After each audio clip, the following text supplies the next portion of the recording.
사랑하는 성도님들, 우리의 인생의 기초석은 반드시 예수 그리스도로 집을 지어야 합니다. 왜냐하면 비가 쏟아져서 홍수가 나고 폭풍이 휘몰아쳐도 그 집은 무너지지 않기 때문에 그렇습니다. 왜 그런 것입니까? 그 집은 반석으로 지어졌기 때문이죠. 만일 반석으로 지어진 집이 아니라 자기 인생에 예수를 뺀 자기 열심으로 지은 집이라면 그 집은 환난 날에 다 불에 다 타버릴 것입니다. 왜 그렇습니까? 그의 인생은 예수가 함께 하지 않기 때문에 마지막 날에 심판을 받을 수밖에 없기 때문입니다. 본문에서 바울은 분쟁의 문제로 큰 고통 가운데 있는 고린도 성도들에게 어린아이처럼 대하고 있습니다. 그 말씀이 3장 1절인데요. 말씀을 함께 읽어보도록 하겠습니다. 같이 읽어보겠습니다. 3장 1절입니다. 고린도전서. 형제들아, 내가 신령한 자들을 대함과 같이 너희에게 말할 수 없어서 육신에 속한 자, 곧 그리스도 안에서 어린아이를 대함같이 하노라. 아멘. 왜 어린아이처럼 대하고 있다고 말씀드렸습니까? 그것은 지금 분쟁을 벌이고 있는 것이죠. 고린도 교회 안에 아볼로파, 게바파, 바울파, 그리스도파가 이렇게 파벌주의가 있었다는 것입니다. 그런데 바울은요, 문제로 보지 않고, 문제를 해결하지 않고, 문제를 어떻게 보고 있습니까? 영적인 시각을 열어서 안타까움을 가지고 말하는 것이죠. 어떻게요? 형제들아, 내가 너희들에게 고상한 지식을 말할 수가 없다. 그래서 어린아이처럼 대한다라는 것입니다. 어떤 안타까움입니까? 지금 분쟁을 일삼고 있는 너희들에게 예수가 함께하지 않는다라는 것이죠. 그렇기 때문에 뭐가 필요하다고 하는 것입니까? 예수를 아는 지혜가 필요하다는 것입니다. 고린도전서 3장 10절 말씀을 함께 읽어보도록 하겠습니다. 내게 주신 하나님의 은혜를 따라 내가 지혜로운 건축자와 같이 터를 닦아두매 다른 이가 그 위에 세우나 그러나 각각 어떻게 그 위에 세울까를 조심할지니라. 아멘. 하나님의 은혜를 따라라고 되어 있죠. 하나님의 은혜를 따라 누구를 기초로 삼았다고 말하고 있습니까? 예수를 기초로 삼았다라는 것입니다. 하나님의 은혜를 따라 예수를 따라 사는 그 인생이 바로 지혜로운 자라는 것이죠. 왜 그렇습니까? 늘 예수께서, 성령께서 늘 우리와 항상 함께하고 계시기 때문에 그렇습니다. 그렇다면 우리는 어떻게 살아야겠습니까? 하나님이 함께 하시는 삶을 살도록 부단히 힘을 써야겠지요. 왜 그렇습니까? 그 집은 내가 잠도 안 자고 수고하여 열심히 벽돌을 쌓아 올려서 지은 집이 아니라 내 열정이 고스란히 담겨있는 집이 아니라 아버지가 지어주신 집이기 때문에 그렇습니다. 그 집을 지으려면요, 어떻습니까? 기초공사가 아주 중요하죠. 그 기초는 어디서부터 왔습니까? 성경이 말하기를 예수 그리스도이신데 그것은 그 기초는 하나님이 우리를 먼저 사랑하면서부터 시작되었다라는 것이죠. 이미 우리가 태어나기 전부터 우리를 택하여 주셨죠. 아버지의 집에 거하게 하시기 위해서 하나님의 열심과 일하심이 있었습니다. 하지만 아주 큰 문제가 있었습니다. 하나님은 공의로우신 하나님이시죠. 우리를 죽기까지 사랑하시지만 뭘 가장 싫어하셨습니까? 죄를 싫어하시죠. 기초공사를 해야 하는데 이 죄 때문에 인간은 하나님과의 관계에 멀어질 수밖에 없었다는 거죠. 그래서 하나님의 그 사랑이 그 집을 짓기 위해서 우리의 단절된 관계를 먼저 해결하시는 것이 우선이었습니다. 이 죄는요, 용서할 수가 없었죠. 그런데 하나님의 사랑이 어디까지 우리를 데리고 가신 것입니까? 예수를 죽이심으로 우리를 살리셨다는 것이죠. 그래서 우리의 인생이 예수 외에 다른 어떤 것도 올려놓을 수가 없는 것입니다. 그러나 하나님을 알지 못하면, 예수를 믿지 아니하면 믿는 자에게는 부활의 영광에 참여하는 승리의 날이겠지만 믿지 않는 자에게는 최후의 심판입니다. 주님께서 오시면 하나님을 알지 못하는 어리석은 자들, 예수를 믿지 않는 세상에 밖에 사는 자들은 결국 멸망당하는 것은 피해갈 수가 없다는 것이죠. 스바냐 3장 7절부터 보면 이렇게 되어 있습니다. 여호와의 날이, 재림의 날은 반드시 찾아올 것이다. 이는 예수께서 최후의 심판자로 오신다는 것입니다. 이 일은 반드시 이루어져요. 왜 그렇습니까? 하나님의 언약은 단 한 번도 지켜지지 않은 적이 없기 때문에 그렇습니다. 여호와의 날에 어떻습니까? 스바냐 3장 17절에 보면 무엇으로 마지막 날에 심판을 받는다고 되어 있습니까? 여호와께 범죄함으로 인해서 모두 다 활활 태워버리겠다라고 말씀하십니다. 스바냐 1장 17절에서 18절에 세 번역으로 읽어보면 이렇습니다. 내가 사람들을 괴롭힐 것이니 그들이 눈먼 사람처럼 더듬거릴 것이다. 이것은 그들이 나 주에게 죄를 지은 탓이다. 그들의 피가 불처럼 흐르고 시체가 오물처럼 널릴 것이다. 사람들이 가지고 있는 은과 금이 그들을 건질 수 없다. 주님께서 분노하시는 날 주님의 불같은 질투가 온 땅을 활활 태워버릴 것이다. 땅에 사는 모든 사람을 눈 깜짝할 사이에 없애버릴 것이다. 무슨 말입니까? 그날은 도적같이 올 것인데 예수를 터로 삼지 아니하면 최후의 심판은 찾아온다는 것이죠. 그런데 주님은 심판하시는 그날에 흔들리지 않게 하시기 위해서 우리를 어떻게 하셨습니까? 우리를 사랑하여 주셨고 예수 그리스도로 인하여서 우리를 구원하여 주셨습니다. 이것이 바로 하나님의 은혜와 사랑이지 않겠습니까? 그 사랑이 우리의 삶을 어디까지 데리고 갑니까? 예수가 죽으셔야만 했던 것이죠. 공의로우신 하나님, 죄를 싫어하시는 하나님, 아니 분노하시는 하나님께서 죄 때문에 우리를 부서지지 하지 않게 하시고 캄캄하고 어둡고 먹구름과 어둠이 뒤덮이는 날, 그러한 날에 두려워하지 않게 하시기 위해서 예수를 기초석으로 삼으셨다는 것입니다.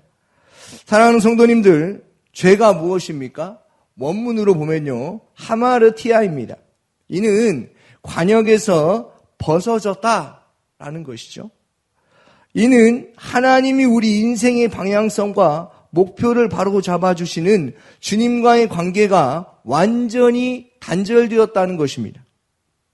이로 인해 모든 사람들은 종교에 열심을 가지기 시작하였고 이 세상은 성공을 해야 인생을 잘 사는 것으로 살아가는 사람들이 너무나 많아졌습니다. 무엇으로 인하여서요? 죄로 인하여서요. 하나님을 알지 못하는 것으로 인하여서 인간은 헛된 인생, 허무하고 낙심되는 좌절 가운데 만족함이 없이 살아가는 인생이 되게 하신 것입니다. 우리 주님이 우리의 모든 죄악을 짊어지시고 물과 피를 다 쏟으셔서 우리 인생이 허무한 인생, 아무런 소망이 없는 인생으로 그러한 삶을 살지 않게 하시기 위해서 하나님의 사랑으로 우리를 살려주셨다라는 것입니다. 우리는 지금 그 예수를 아는 그 은혜 가운데 살아가고 있다는 것입니다. 믿으십니까? 그러니까 주님 오시는 그날에 우리는 흔들리지 않고 무너지지 않는 그러한 삶을 살아갈 수 있게 되었다라는 것입니다. 그러므로 우리의 인생은 아버지가 우리의 인생을 책임져 주는 인생입니다. 훗날에 우리의 죽음이 부끄럽지 않은 것이죠. 왜냐하면 아버지가 우리를 반갑게 맞아주시기 때문입니다. 그러니까 이 세상에 있을 때에는 하나님의 나라를 확장하며 살아가는 것입니다. 죽음 이후에는 우리에게는 부활의 영광에 참여한 거룩한 자의 삶으로 나아갈 수 있게 된다는 것입니다. 사랑하는 성도님들, 우리의 인생에 예수를 터로 삼는 것이 너무나 중요합니다. 이것은 지속적으로 지향해야 되는 일입니다. 우리의 생명과 직결되어 있는 문제이죠. 영원한 운명을 결정짓는 기초가 바로 예수님의 죽으심과 부활하심으로 인해서 이제는 우리는 다른 것에 힘을 써서 허송세월할 때가 아니라 예수를 바로 알았다면 아무렇게나 인생을 살아가서는 안 된다는 것입니다. 아니, 정확하게 말하면 예수를 아는 자는 그렇게 살아가기보다 점점 나아지는 삶을 살아간다는 말입니다. 왜 그렇습니까? 하나님을 닮아가는 하나님의 성품에 참여하는 자가 되기 때문에 그렇습니다. 그러므로 하나님을 아는데 예수를 아는 삶을 힘써서 사는 은혜가 있기를 소망합니다. 하나님이 오늘도 내 인생에 어떻게 찾아오셨는가? 내가 불 가운데 물 가운데 지날 때에 주님이 나를 어떻게 대하셨는가? 어떻게 대하셨습니까? 그냥 내버려 두셨습니까? 아니면 자꾸 내가 유혹에 빠지고 제 가운데 빠질 때 주님은 안 된다는 사인을 보내셨습니까? 아마도 하나님은 그렇게 하지 않을 수 있도록 분명한 사인을 보내셨을 것입니다.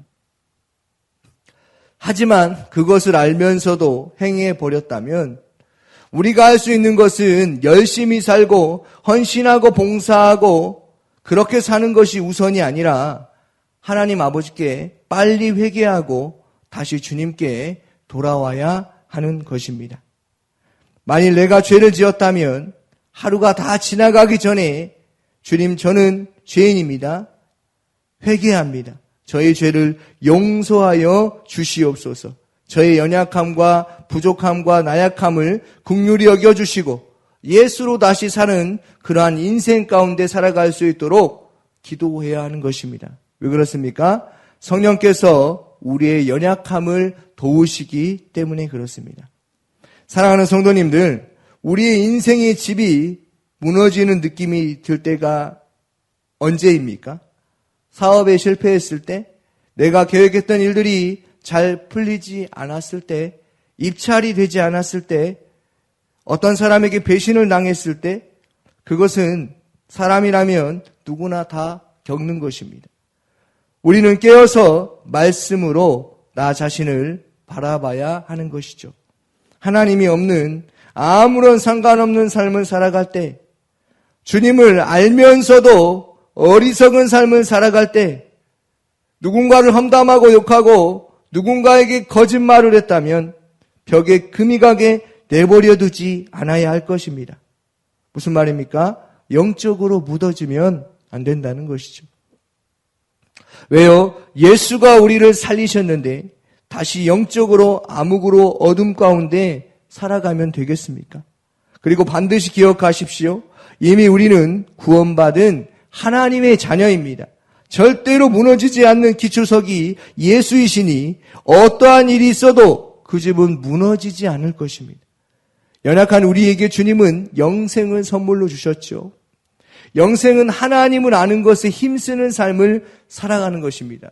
요한복음 17장 3절인데요. 영생은 곧 유일하신 참 하나님과 그가 보내신 자 예수 그리스도를 아는 것이니이다. 아멘. 사랑하는 성도님들, 베드로가 예수님에게 이런 고백을 했습니다. 주는 그리스도시요 살아계신 하나님의 아들이십니다. 그런데요, 예수께서 끌려가실 때 수제자 베드로는, 아니 12제자들은 다 도망을 가게 됩니다.